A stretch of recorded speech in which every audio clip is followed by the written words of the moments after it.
Olá, turma do 8º ano! Vamos começar nossa aula de ciências e hoje vamos dar continuidade no nosso livro didático, tá bom? Então você vai abrir o seu livrinho a partir da página 164 e acompanhar comigo. Sejam todos bem-vindos! Na nossa aula de hoje, vamos falar sobre gestação e nascimento. Como já falamos anteriormente, a continuidade de uma espécie depende da reprodução dos organismos e muitas vezes está relacionado também às estratégias que garantem a sobrevivência dos descendentes, como os cuidados parentais. Na espécie humana, um desses cuidados é a amamentação dos recém-nascidos.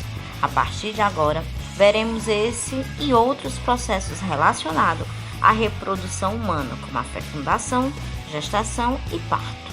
Começaremos falando sobre a fecundação. A ocorrência da gestação depende do encontro entre os gametas masculino e feminino na fecundação. Naturalmente, isso acontece por meio do ato sexual, em que o homem introduz o pênis na vagina da mulher. Com a ejaculação, milhões de espermatozoides são depositados no interior do órgão genital feminino, os quais se locomovem até as tubas uterinas ao encontro do óvulo. Observe que nessa imagem você vê aí o encontro do espermatozoide com o óvulo na tuba uterina. Normalmente, apenas um espermatozoide penetrará o ovocito e fecundará. Em geral, a fecundação ocorre nas tubas uterinas. Da união das gametas forma-se o zigoto, que será levado ao útero. E a partir de então, inicia-se a gestação. A gestação é o nome dado à condição em que um ou mais de um embrião abrigado no útero desenvolve-se até a formação de um novo indivíduo. Por exemplo, na gestação humana, dura em média 38 semanas. O nome embrião é dado apenas aos estágios iniciais do desenvolvimento do novo organismo. A partir da 9ª semana de gestação, ele será chamado de feto. Após a fecundação, forma-se então o zigoto, o qual sofre inúmeras divisões por mitose, enquanto é levado em direção ao útero. Essas divisões se iniciam de 24 a 30 horas após a fecundação. Cerca de 3 a 4 dias depois, forma-se um conjunto de células chamado de morula. No 5º dia após a fecundação, algumas modificações ocorrem na massa de células e o estágio de desenvolvimento agora é chamado de blastócito.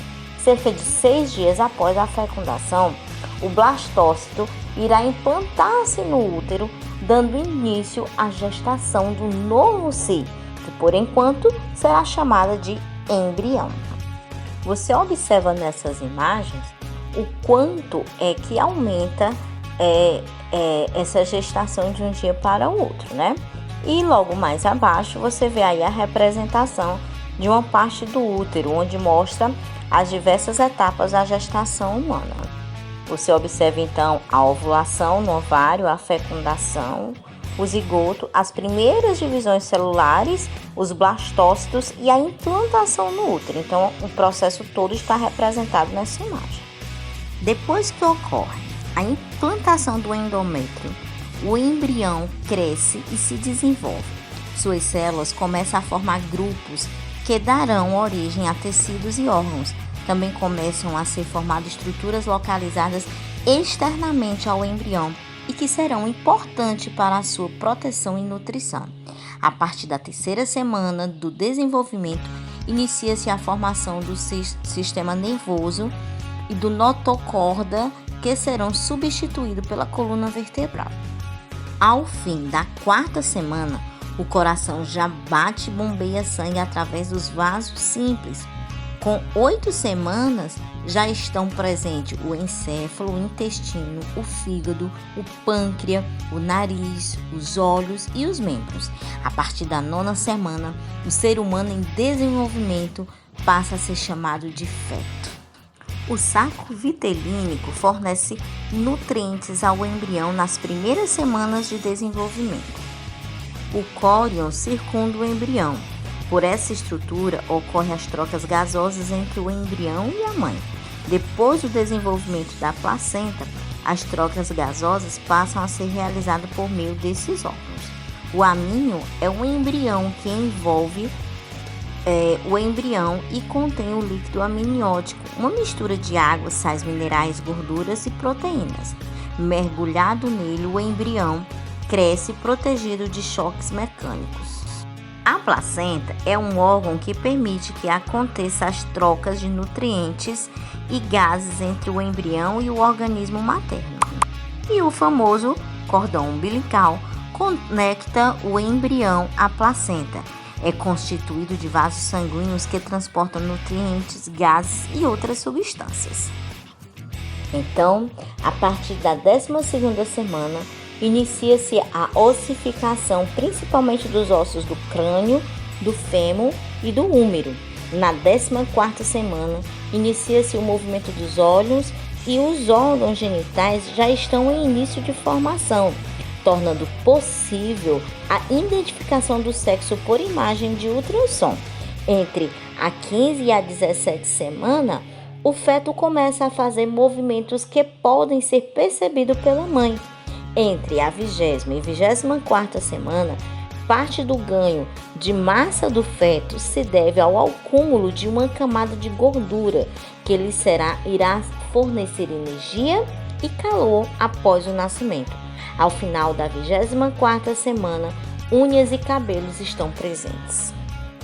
Até a 29ª semana, os pulmões do feto são capazes de realizar trocas gasosas. Entre a 35 e a 38 semanas, o feto cresce em velocidade reduzida. Com 38 semanas, ele possui em média 50 centímetros de comprimento e massa de 3,4 quilos aproximadamente e está pronto para o nascimento. Então é isso, turma. Hoje nós vimos até a página 167, que foi o nascimento. Na próxima aula daremos continuidade. Agora eu vou colocar uma atividade no grupo para você copiar e resolver no seu caderno, tirar uma foto bem legível e enviar para mim, tá bom? Vou ficar aguardando você. Um grande beijo e até a nossa próxima aula. Tchau, meus amores!